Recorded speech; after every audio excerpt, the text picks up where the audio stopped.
Have you ever found yourself looking back, just kind of feeling like the most vibrant, creative parts of your life have already been written? It's a quiet feeling, isn't it? We don't often talk about it, but for so many of us, it's a real and deeply felt grief. Well, today, we're going to put a name to that feeling, and more importantly, we're going to challenge the story it tells us. This right here is the heart of it all. It's that sense that the vibrant, messy, idea-generating part of you has been replaced by something quieter, slower, maybe even a little duller. You might look back at the sheer energy of your youth and feel a genuine sense of loss, like a spark you once had is gone for good. But what if that belief, as common as it is just wrong? What if it's based on a total misunderstanding of what's actually happening inside your mind right now? Because that's the hidden truth we're diving into today. The fire hasn't gone out. It hasn't even dimmed. It has simply changed the way it burns. It's transformed. What feels like an ending is actually the beginning of a brand new creative era, one your brain has been meticulously preparing for your entire life. So let's pull back the curtain and look at the science behind this incredible shift. You know that feeling that your brain has become some kind of slow filing cabinet? It's a perfect way to describe the sensation, but it's not the reality.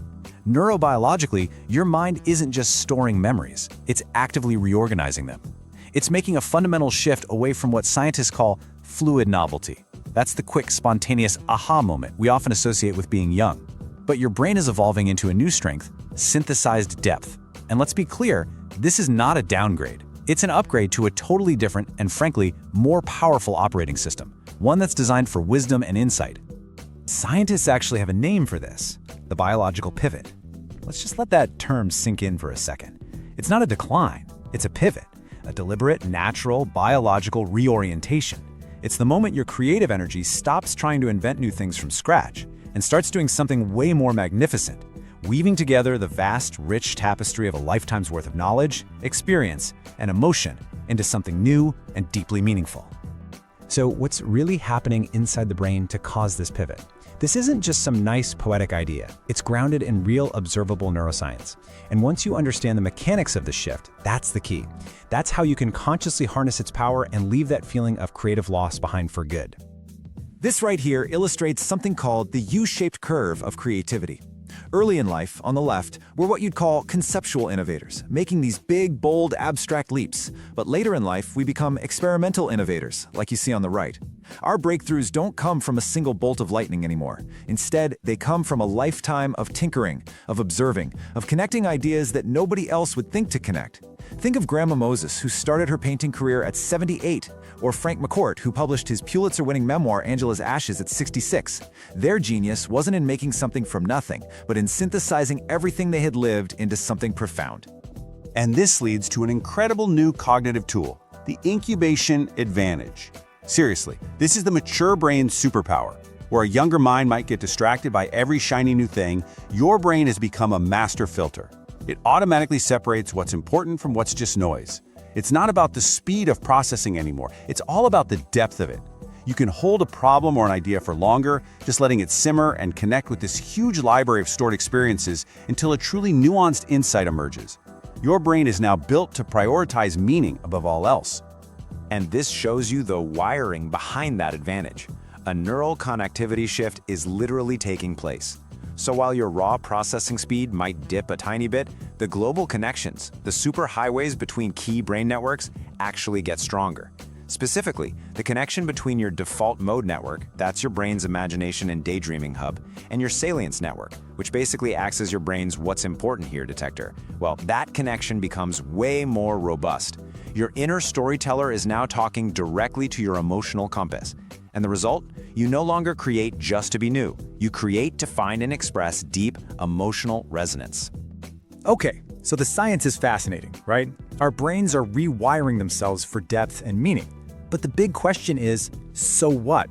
How do we actually translate this biological reality into our day-to-day lives?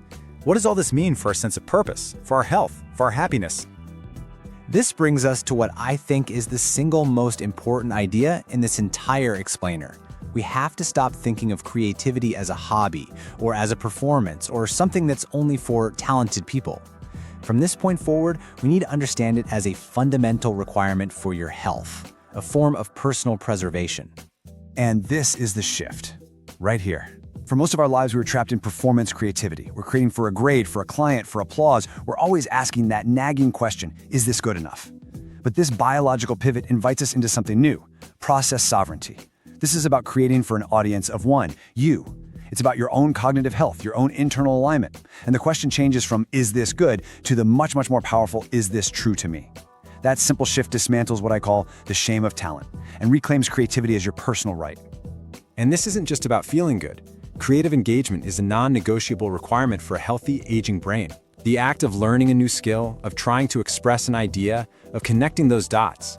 This is the #1 way to build a stronger, more resilient brain. It literally creates new connections between your brain cells, making your mind more flexible and robust against the challenges of aging. It is quite literally an act of self-preservation.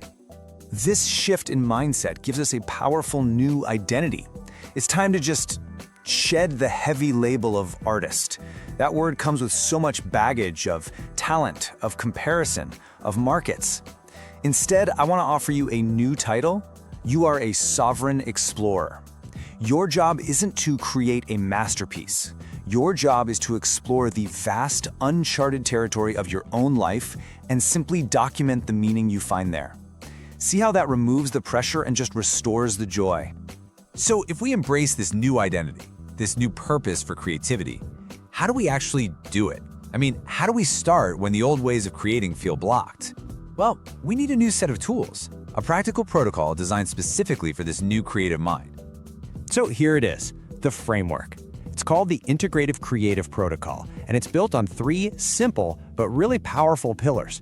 These aren't about learning to draw a perfect circle. They're about creating a safe space that protects you from your own inner critic and allows your natural, synthesized creativity to just flow. Let's break them down one by one. First up, the synthesis prompt. The blank page is terrifying because it asks a young person's question, what can I invent from nothing? The sovereign explorer asks a totally different question. What can I synthesize from everything? So you never start with a blank page again. You start with a memory seed. You just reach back into your life, find a specific moment, the feeling of the sun on your face in a childhood garden, the bittersweet pang of a goodbye, and you use that specific, concrete emotion as your starting point. Your wisdom is the raw material now. Second is the morning divergence drill. Think of this as your mental warm-up. For just 10 minutes, you write or sketch or just doodle without any judgment whatsoever. The goal isn't to create something good, the goal is simply to create something. It's just about moving the pen. This simple act actually calms the amygdala, your brain's fear center, and tells your inner critic to just take a break. It bypasses the fear of failure by making failure completely impossible. And third, and this might be the most important rule of all, is the sovereign studio rule. You have to have a space, it can be a sketchbook, a folder on your computer, or even just a specific time of day, where the unspoken rule is that no one else is allowed to look at your work. This is absolutely critical. It completely removes all status anxiety, all thought of an audience. It makes the creative act a truly private conversation with yourself. And that frees you up to be clumsy, to be bad, to experiment, and to ultimately find what is true. Following this protocol really helps us confront the biggest enemy of creativity in later life, this obsession with perfection. It's an old foe, for sure, but our new creative mind is uniquely equipped to defeat it. Let's just sit with this for a moment. Perfection is a young person's trap.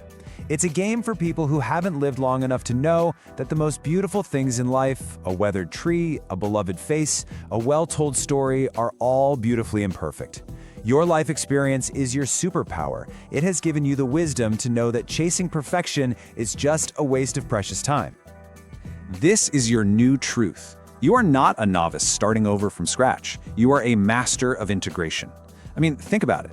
You have spent decades collecting the raw materials, the colors of experience, the textures of emotion, the sounds of joy and sorrow. Your work now is not to invent new colors. It is to finally step back, connect all of those beautiful, complex dots, and paint the true landscape of your life. So let's bring all of this home. I want to leave you not just with ideas, but with a gentle invitation to step into this sovereignty, a sovereignty that you have absolutely earned. Because understanding this stuff is one thing, but truly feeling it is everything. So here is your challenge for the next 24 hours. It's simple, and it's private. Find one object in your home that has a history. Maybe a worn-out book, a chipped teacup, a faded photograph. Hold it, and for just 10 minutes, with no one looking over your shoulder, try to describe its emotional weight. Not what it looks like, but what it feels like. Use words in a notebook or a simple sketch. You don't have to be good, you just have to be honest. This is the synthesis prompt in action. It's how you begin. Just remember, your creativity is a neurological requirement for your health. You have the absolute right to be wonderfully, gloriously bad at art if it means you're being true to yourself. When you start with meaning, the expression will follow. So audit the deep wisdom you've collected, anchor it in a simple personal act, and lead the rest of your life with the profound creative sovereignty that you have, without a single doubt, earned.